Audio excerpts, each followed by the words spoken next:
Штип имаше една стара, многу стара, над 70 години, над 80 години практички руинирана болница, која што своевремено прво размислувавме да ја реновираме, но кога дојдовме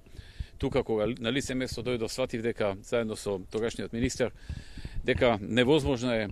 до тој степен да се реновира за да биде повторно модерна и функционална болница, клиничка болница која треба да обслужува над 200.000 луѓе кои гравитираат кон Штип и од цела Источна Македонија, односно од овој дел на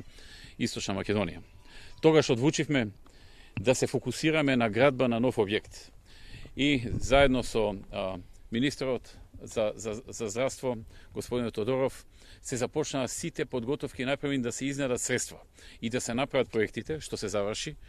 и да започне градбата. Градбата започна пред една година и како што можете да видите во една длабока фаза. Тоа е првата фаза на градбата, поголемиот дел од градбата, која што треба да се заврши до февруари идната година, 2018, значи отприлика за 9 месеци од сега, оваа болница зад мене што сега се гради ќе биде пуштена во употреба.